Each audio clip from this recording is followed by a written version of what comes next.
વડાપ્રધાન દ્વારા નોટબંધીની જાહેરાત કરાયા બાદ મોડે મોડે જાગેલી કોંગ્રેસ દ્વારા હવે ઉગ્ર કાર્યક્રમો આપવામાં આવી રહ્યા છે। છેલ્લા કેટલાક દિવસોથી શાકભાજી, દૂધ ઢોળવા ઉપરાંત રેલ રોકો આંદોલનની સાથે હવે કોંગ્રેસે વડાપ્રધાનના મગજનું ઓપરેશન કરવાનો પણ કાર્યક્રમ આપ્યો હતો। રવિવારે શહેરના લિંબાયત ખાતે આવેલ નીલગિરી સર્કલ નજીક સુરત શહેર કોંગ્રેસના કાર્યકરો મોટી સંખ્યામાં ઉમટી પડ્યા હતા।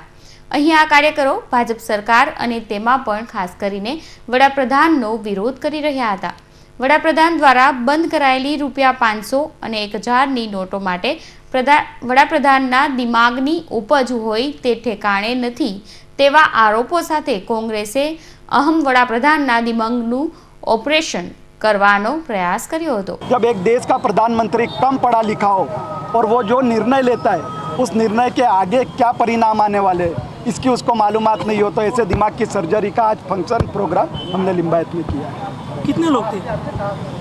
आप सबने देखा होगा, हजारों की तादाद में वहाँ पे लोग थे, लेकिन वहाँ पे लोग पहुँचे, लोकशाही में अपना विरोध प्रदर्शन करे। उससे पहले ये हिटलर शाही ने विरोध की आवाज़ को दबाने का जो काम आज की सरकार ने किया है, ये लोकशाही में इसको बिल्कुल शब्द संग आवाज में बखोड़ने जैसा है। जो कि અહીં કોંગ્રેસ પોતાનો કાર્યક્રમ કરે તે પહેલા જ પોલીસે આ કાર્યક્રમ અટકાવી દેતા કોંગ્રેસે આ આદેશમાં મોદીના રાજમાં લોકશાહીનું ખૂન થતું હોવાના પણ આરોપો લગાવ્યા હતા। Bureau report, Hind TV news, Surat.